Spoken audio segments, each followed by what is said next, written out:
I am Kareem Ahmed and most welcome on my channel. Please subscribe and press the bell icon, share and like my channel and follow us. So, the previous lecture we will study about the errors. Some are syntax error, logical error and runtime error. In this lecture we will study about variable, what is variable, and variable declaration with its syntax and example, and variable initialization with its syntax and example. Without wasting our time, so let's start. Variable. What's variable? देखते हैं variable है क्या. A variable is a name, memory location or memory cell. A variable एक memory का नाम है या memory cell का, यानी कि एक नेम जो हम किसी मेमोरी लोकेशन को या मेमोरी सेल को प्रोवाइड करते हैं उसे वेरिएबल कहते हैं. It is used to store programs, input data and its result during execution. Execution के दौरान जो रिजल्ट्स एक प्रोग्राम के अंदर हमें मिलते हैं ये उनको स्टोर करता है. इनपुट के तौर पर जो हम डाटा से प्रोग्राम को प्रोवाइड करते हैं उसे स्टोर करता है और उसे एग्जीक्यूट करके हमें उसका रिजल्ट प्रोवाइड करता है. डाटा. अब डाटा कोई भी इंस्ट्रक्शंस, कोई set of words, graphics and others, कुछ भी हो सकता है डाटा. यहाँ पर वेरिएबल की डेफिनेशन लिखी हुई है एंड अबाउट वेरिएबल, ये सब एक स्लाइड ये पहली है. वेरिएबल की ये एक डाटा है.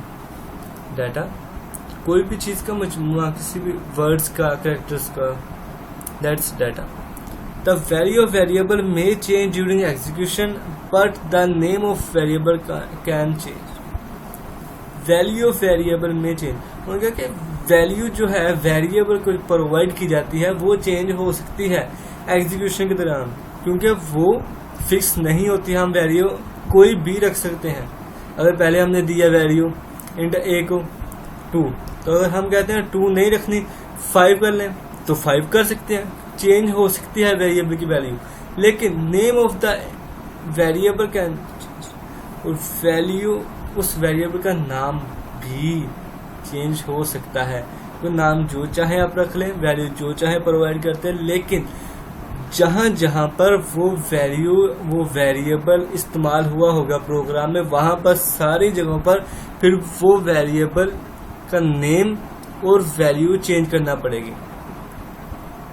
The variable store in RAM. Variable RAM में स्टोर होते हैं. अब रैम रैंडम एक्सेस मेमोरी है, यानी कि टेम्परेरी मेमोरी है, कुछ देर बाद खुद ही रिमूव हो जाती है. That's is temporary memory.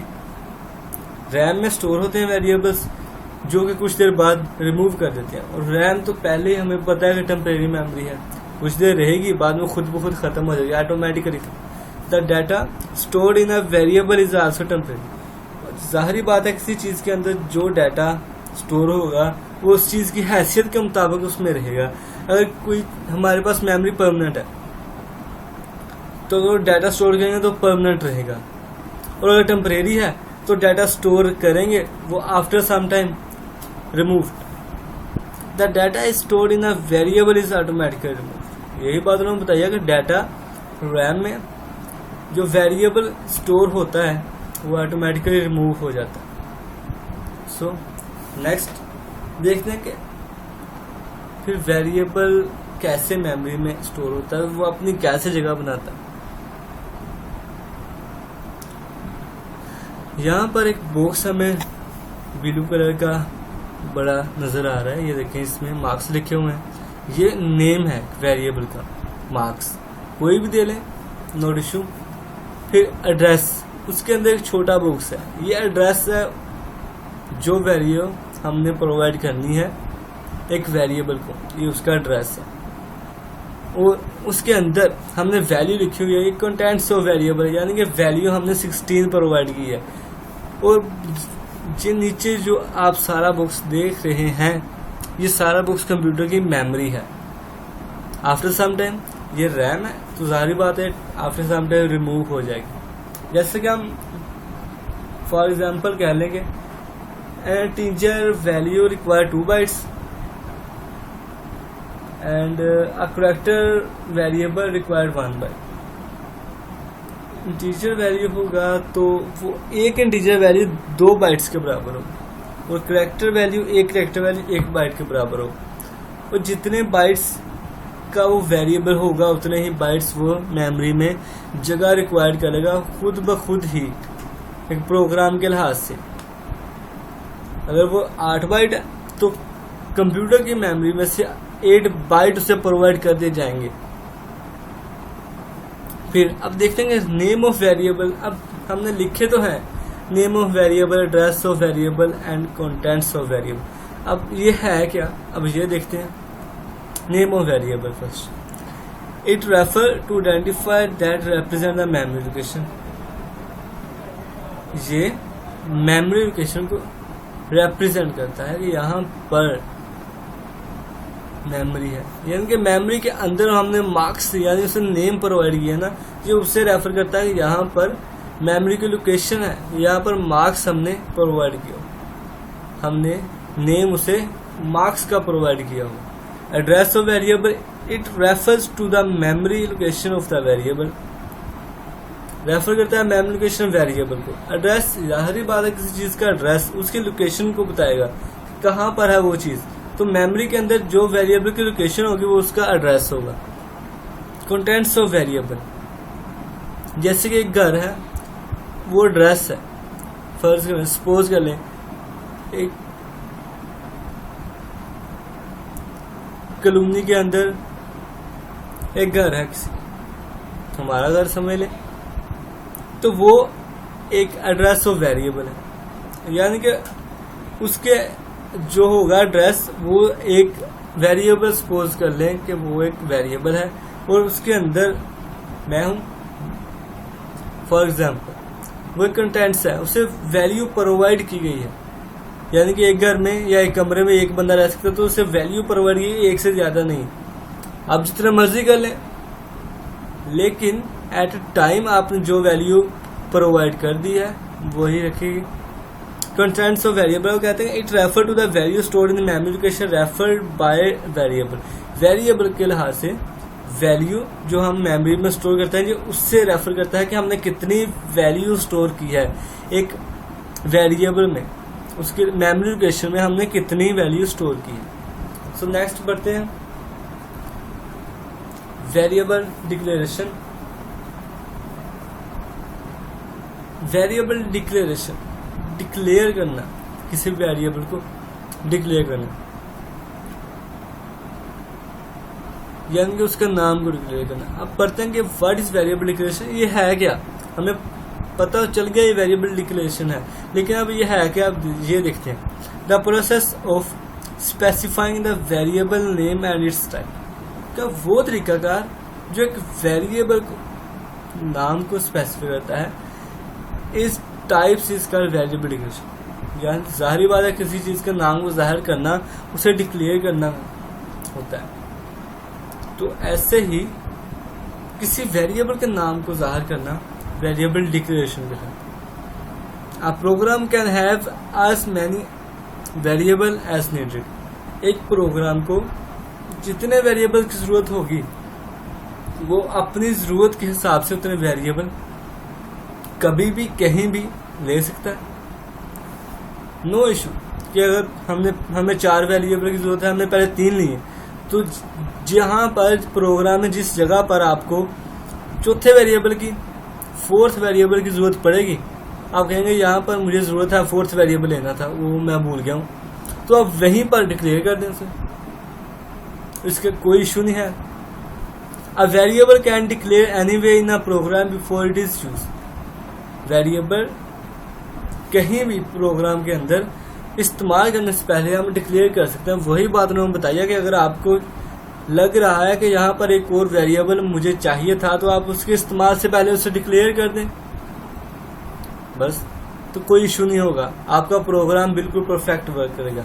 Are variable can declare before its use in a program. और तमाम वेरिएबल एक प्रोग्राम के अंदर इस्तेमाल होने से पहले डिक्लेयर करने होते हैं। स्टार्ट पे कर दें, जो यहाँ पर आपको लगता है यहाँ पर वेरिएबल डिक्लेयर करना चाहिए आप वहाँ पर कर दें, इट्स नॉट इशू। तो perfect that is all the variable declare on the start of the program. The compiler is used declaration to determine much memory is needed for a variable. Compiler declaration को इस्तेमाल करता है कितनी memory एक variable को चाहिए। कोई variable हमें 2 बाइट्स वो प्रोवाइड करने होते हैं, किसी को 1 बाइट की जरूरत होती है, किसी को 8 बाइट, किसी को as the situation of variable he provide memory। जितनी मेमोरी उस वेरिएबल को चाहिए होगी वो एक कंपाइलर डिक्लेरेशन के दौरान उसे उतनी ही मेमोरी प्रोवाइड करेगा। After some time that's temporary and after all the variables memory is removed. Different types of data require different amount of memory. मुख्तलिफ डाटा की रिक्वायर होती है, जरूरत उसकी मांग होती है, जितनी उन्हें चाहिए उतनी प्रोवाइड कर देता है। जाहिर बात है एक वेरिएबल को, सब वेरिएबल्स को एक ही तरह की मेमोरी नहीं चाहिए होती, मेमोरी स्पेस अलग-अलग होती है, किसी की ज्यादा होती है, किसी की कम होती है। तो इस लिहाज से जितनी जितनी मेमोरी उसे प्रोवाइड उसी जरूरत होती है, जितनी मेमोरी की वो नीड होगी उसे वो इतनी उसे प्रोवाइड कर देगा। नेक्स्ट हम देखते हैं सिंटैक्स। क्या? The syntax of the declaring variables is as follows। Syntax declaring variable का कुछ इस तरह है। डाटा टाइप वेरिएबल, यानी कि डाटा टाइप और variable. Data type integer, character, float, that's the type of data variable. Data type पर लिखेंगे ये किस तरह का वेरिएबल हमें चाहिए, जिस तरह का वेरिएबल हमें चाहिए होगा उसके लिहाज से हम डाटा टाइप लिखेंगे, आगे variable. It's not an issue. यही 2-3 वर्ड्स इसके सिंटैक्स है। अब वो आगे बता रहा है कि डाटा टाइप क्या है और वेरिएबल। डाटा टाइप वो कह रहे हैं data type it indicates type of data that can be stored in variable. Indicate करता है टाइप ऑफ डाटा को जो भी एक वेरिएबल के अंदर स्टोर होनी होती है। अब variable it refer to the memory location of the variable. Variable अपनी मेमोरी लोकेशन को रेफर करता है, कहाँ पर एक वेरिएबल को कितनी मेमोरी की जरूरत होती है, उसकी लोकेशन क्या होगी उस मेमोरी की। Next is the example. अब हमने different types of variable are declared as follows. मुख्तलिफ अकसाम के वेरिएबल्स इस तरह से डिक्लेयर किए जाते हैं, जैसे कि हमने सिंटैक्स में पढ़ा कि data type and variable. Data type हम उसके लिहाज से लेंगे जिस लिहाज से हमारे पास वेरिएबल होगा, उस लिहाज से हम उसकी डाटा टाइप लेंगे। अब यहाँ पर हमने इंटीजर लिया तो इंटीजर में काउंटिंग आती है, तो काउंटिंग में मार्क्स हम कह लें, इंटीजर मार्क्स लेंगे। Eight the last use the semicolon terminator. If can't use that's show an error. अब फ्लोट में अब एवरेज आ सकती है, इसमें सेंटीमीटर्स, कोई पैमाइश आ सकती है जो फ्लोट में आए। फ्लोट एवरेज, ज्यादा फ्लोट एवरेज। सो अशारिया में एवरेज जो हम निकालते हैं वो अशारिया में आती है, इसलिए एवरेज को हम इंटीजर में नहीं लिख सकते, एवरेज को फ्लोट में लिखेंगे। अब करैक्टर में ABC अल्फाबेट्स आते हैं, तो करैक्टर के लिहाज से हमारे पास ग्रेड्स होंगे, तो करैक्टर में ग्रेड्स ही लिखे जाएंगे, इसमें काउंटिंग नहीं लिखी जाएगी। अब डबल में सैलरी आएगी। ये इंटरफ्लोट करैक्टर ये विद सीक्वेंस चलता रहता है। इंशाल्लाह नेक्स्ट टाइम विद सीक्वेंस से पढ़ेंगे। टाइप कास्टिंग वहाँ पर वो इसके बाद की बात है। सो उन्होंने कहा कि इन एग्जाम्पल्स में ये एग्जाम्पल्स बताए उन्होंने इस तरह के सिंटैक्स के लिहाज से इस तरह इन्हें डिक्लेयर करते हैं वेरिएबल को। Integer, float, character and double are keywords, ये कीवर्ड्स हैं। दैट इंडिकेट डाटा टाइप, जो डाटा टाइप को इंडिकेट करते हैं। The words marks, average, grade and salary are variable name. ये मार्क्स, एवरेज, ग्रेड और सैलरी तो हमने पढ़ा, लेकिन हमें नहीं पता था कि ये क्या है। ये नेम है उनके, वेरिएबल जो हमें चाहिए उनके नेम है और पीछे उनकी data type.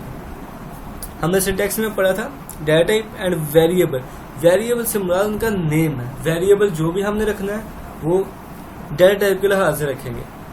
So the next is the variable initialization. Variable initialize करना मीन किसी चीज को कोई वैल्यू प्रोवाइड करना, इनिशियलाइज कराता है। और वेरिएबल को कोई वैल्यू प्रोवाइड करना उसे वेरिएबल इनिशियलाइजेशन कहते हैं। सो देखते हैं कि व्हाट्स वेरिएबल इनिशियलाइजेशन। वो कहते हैं कि the process of signing a value, वो तरीका जिसमें एक वैल्यू साइन की जाती है टू अ वेरिएबल, एक वेरिएबल के at the time of declaration is known as variable initialization. वो तरीकाकार जिसमें डिक्लेरेशन के वक्त एक वेरिएबल को वैल्यू साइन की जाती है उसे वेरिएबल इनिशियलाइजेशन कहते हैं। Okay, the equal symbol is used to initialize a variable.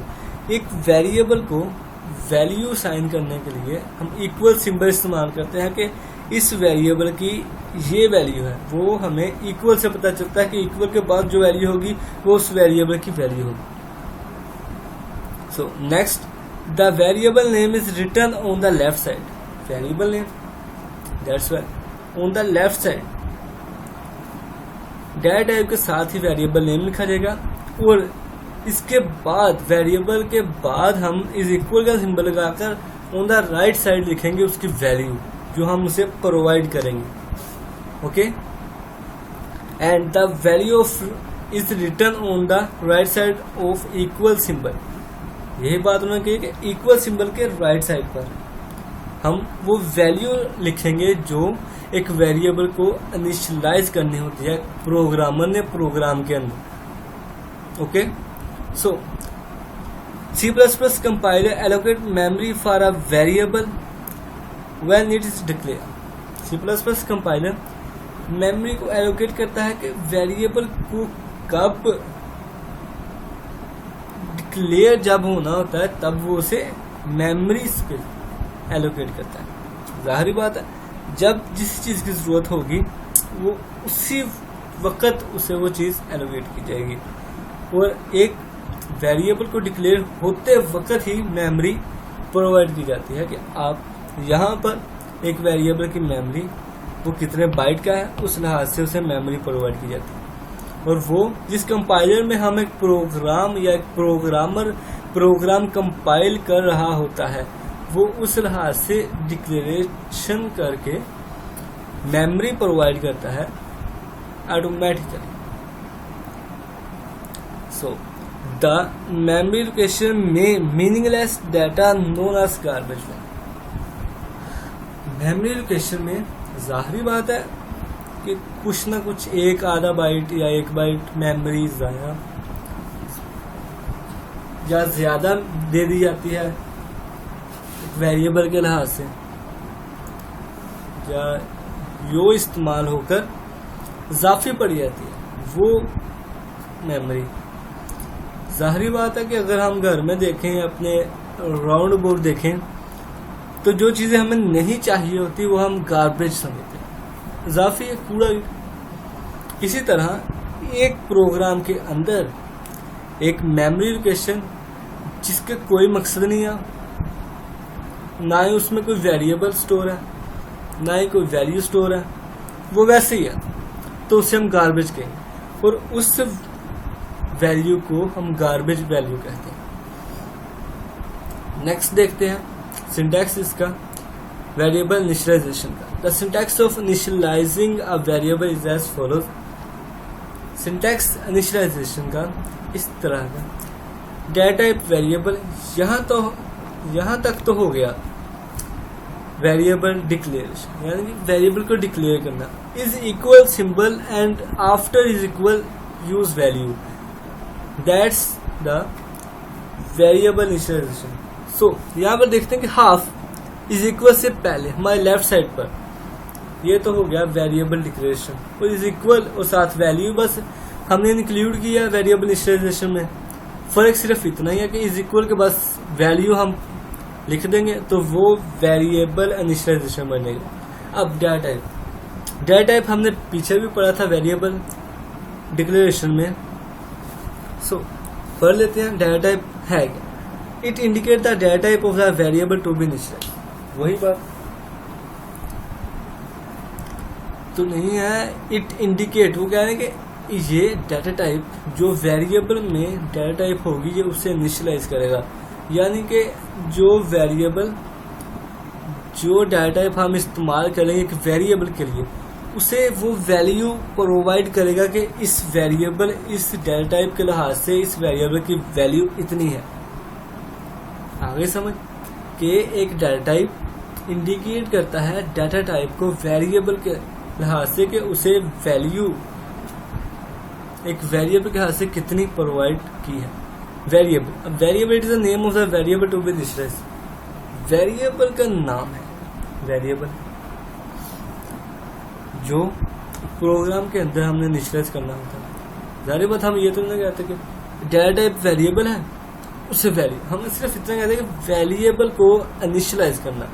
सो एक वेरिएबल जो हमने लिया चाहे कोई भी ले लें उसे वैल्यू असाइन करना, वेरिएबल ये है इनिशियलाइज करना, उसे इनिशियलाइजेशन कहते हैं। इज इक्वल, अब इज इक्वल हम कहते हैं कि ये सिर्फ इज इक्वल ही है, लेकिन प्रोग्रामिंग के अंदर इज इक्वल एक ऑपरेटर है और इसे हम असाइनमेंट ऑपरेटर कहते हैं जो इस्तेमाल होता है वेरिएबल को इनिशियलाइज करते वक्त। अगर हम इज इक्वल ना लगाएं ये तो फिर सेम ही होगा, डाटा टाइप वेरिएबल और वैल्यू, ये तो फिर वेरिएबल इनिशियलाइजेशन ना हुई ना। सो इज इक्वल एक असाइनमेंट ऑपरेटर है जो हम किसी भी वैल्यू वेरिएबल की वैल्यू को इनिशियलाइज करते हुए इस्तेमाल करते हैं। ओके, इंशाल्लाह नेक्स्ट पढ़ेंगे हम ऑपरेटर्स के बारे में फुल डिटेल में। एंड नेक्स्ट बढ़ते हैं वैल्यू। अब वैल्यू जो हमने एक वेरिएबल को प्रोवाइड करनी है, इनिशियलाइज करनी, it is the value to initialize the variable. वही बात उन्होंने कही है कि एक वैल्यू है जो एक वेरिएबल को एक प्रोग्रामर ने एक प्रोग्राम के अंदर इनिशियलाइज करनी है, ये वो वैल्यू। अब इसके एग्जांपल देखते हैं हम। Some examples of variable initialization are as follows. कुछ एग्जांपल्स वेरिएबल इनिशियलाइजेशन की ये है। Integer a is equal 100। Integer data type हो गई, ए वेरिएबल हो गया, नाम हमने शो कर दिया। इज इक्वल सिंबल लगाकर हमने उसे इनिशियलाइज कर दिया 100 से। अब ए को वैल्यू हमने 100 प्रोवाइड कर दी at the last of use terminator. Okay, integer type का हमने डाटा टाइप ली है, वेरिएबल हमने ए ले लिया और उस वेरिएबल को हमने असाइनमेंट ऑपरेटर की मदद से 100 वैल्यू इनिशियलाइज कर दिया, उसे 100 वैल्यू प्रोवाइड कर दी। इस तरह नेक्स्ट देखते हैं। इंटीजर के ले लिया हमने, कैरेक्टर हमने के ले लिया और इज इक्वल असाइनमेंट ऑपरेटर के साथ उसे 96 वैल्यू इनिशियलाइज कर दी और फिर w ले लिया इंटीजर के साथ और इज इक्वल असाइनमेंट ऑपरेटर के साथ 89 वैल्यू से इनिशियलाइज किया। यानी कि अकेला भी चाहे तो आप लिख सकते हैं integer a is equal to 100 alternate, और अगर ये दोनों इकट्ठे लिखे हुए हैं इकट्ठा इनिशियलाइज किया तो नोट इशू। आप यहाँ पर चाहें integer k is equal 96 terminator लगा के इसे अलहदा कर लें, और अगर ऐसे लिखना चाहें तो ऐसे लिख लें, कोई इशू नहीं है। The program work well in the same conditions. Okay, अगर आप चाहें कि integer k is equal 96 comma integer w is equal to 89, बात सेम ही है कि integer k is equal 96 and integer w is equal to 89। अगर आप चाहते हैं कि इंटीजर k को अलहदा इनिशियलाइज कर दें और इंटीजर w को अलहदा इनिशियलाइज कर दें तो कोई भी इशू नहीं है, that's well, the program work good. Okay, next देखते हैं कि फ्लोट। अब फ्लोट अशारिया में एवरेज आती है, तो फ्लोट तो हो गया हमारे पास डाटा टाइप, एवरेज हो गया हमने जो नाम एक वेरिएबल को दिया वो हमारे पास एवरेज है, और इसको असाइनमेंट ऑपरेटर लगा के हमने उसे वैल्यू इनिशियलाइज कर दिया। एवरेज को हमने 65.37 वैल्यू प्रोवाइड की है, 65.37 इसी तरह ही इसे पढ़ेंगे, 37 नहीं पढ़ेंगे, पॉइंट के बाद डिजिट्स को लहदा पढ़ते हैं। Okay, and the last use terminator, character grade. अब कैरेक्टर में हम ग्रेड हमने जैसे पीछे पढ़ा था, कैरेक्टर में सिर्फ ग्रेड ही आएंगे और कैरेक्टर अल्फाबेट्स पर मुश्तमिल होता है इस तरह, इसलिए कैरेक्टर में सिर्फ ग्रेड से इस्तेमाल किए जाएंगे। Character grade, assignment operator and A. Data type हमने यहाँ पे लगाई है कैरेक्टर, और वेरिएबल को नेम जो हमने प्रोवाइड किया है वो है ग्रेड। असाइनमेंट ऑपरेटर लगाकर उसे इनिशियलाइज कर दिया है ए के साथ, and the use terminator.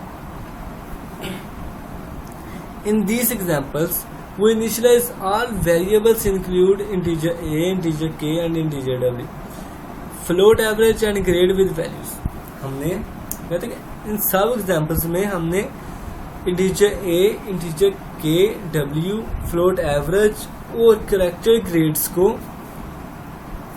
Value के साथ इनिशियलाइज किया। इसे इनिशियलाइजेशन कहते हैं एक वेरिएबल की, यानी कि एक वेरिएबल को जो वैल्यू प्रोवाइड की जाती है वो वैल्यू प्रोवाइड करने का तरीका, उस प्रोसेस को हम वेरिएबल इनिशियलाइजेशन कहते हैं। सो आज तक के लिए इतना ही, इंशाल्लाह मिलते हैं नेक्स्ट लेक्चर में। तब तक के लिए अपना ख्याल रखें, और अगर कोई बात आपको समझ नहीं आ रही तो आप कमेंट में बताएं, इंशाल्लाह क्लियर होगी। ओके, तब तक के लिए अल्लाह हाफिज़।